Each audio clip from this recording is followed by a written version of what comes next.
La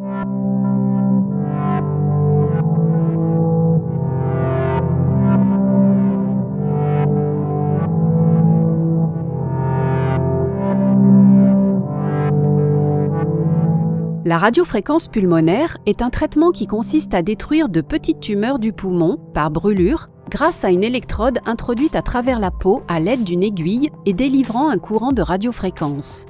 Cette technique, dite mini-invasive, est une alternative à la chirurgie conventionnelle pour des tumeurs de petite taille. L'absence d'ouverture chirurgicale rend les suites de l'intervention plus simples et mieux tolérées.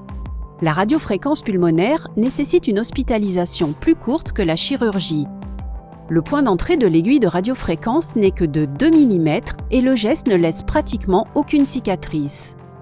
Ce traitement local peut être répété en cas de nécessité et peut s'inscrire dans une stratégie globale intégrant la radiothérapie, la chimiothérapie et la chirurgie. La radiofréquence pulmonaire est indiquée pour traiter des métastases pulmonaires et des cancers primitifs du poumon, à condition qu'ils soient très localisés, de petite taille, en général moins de 4 cm, et sans envahissement ganglionnaire. Ces indications sont discutées en réunion de concertation pluridisciplinaire. Le traitement offre une efficacité de plus de 90% de contrôle de la tumeur pour des lésions de moins de 2 cm. Le patient est le plus souvent hospitalisé la veille de l'intervention. Il aura au préalable été reçu en consultation par un médecin radiologue interventionnel et par l'anesthésiste. Le déroulement de l'intervention, les bénéfices attendus et les risques de l'intervention auront été expliqués au cours de ces consultations.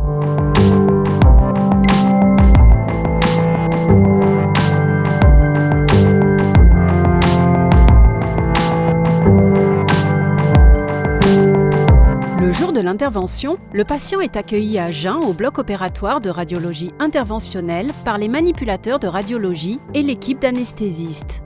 L'intervention est le plus souvent réalisée sous anesthésie générale. La durée totale de l'intervention est d'environ 1h30.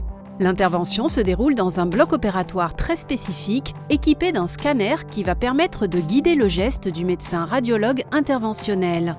Une fois le patient anesthésié, un scanner est réalisé pour repérer la tumeur et faire un bilan. Le radiologue interventionnel utilisera ensuite le scanner en temps réel pour guider l'aiguille, la positionner et déployer les électrodes au sein de la tumeur. Une fois l'aiguille très précisément positionnée, le courant de radiofréquence sera lancé pour brûler les cellules cancéreuses. Le traitement par radiofréquence dure environ 20 minutes. En fin d'intervention, le patient sera réveillé puis surveillé 1 ou 2 heures en salle de réveil pour être le plus souvent transféré ensuite vers l'unité de soins continus où il séjournera pendant 24 heures. Le retour à domicile se fera le surlendemain de l'intervention.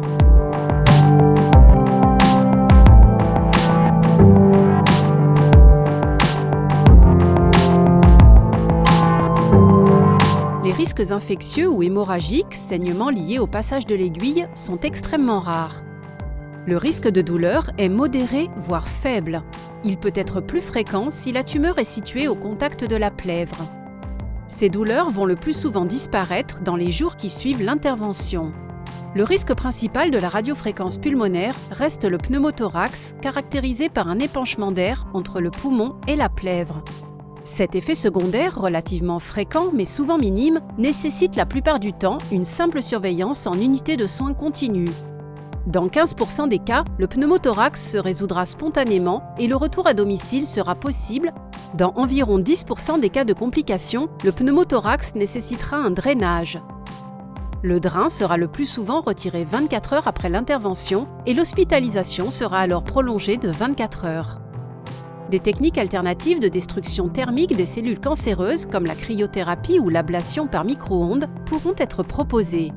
Certains troubles importants de l'hémostase peuvent amener à discuter le geste.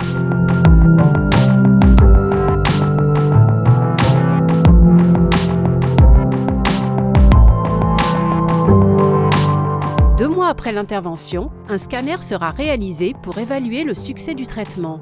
Le patient sera revu en consultation par un médecin radiologue interventionnel afin de faire le point, puis sera revu environ tous les 3 mois sur une durée d'1 an pour surveiller la zone de traitement.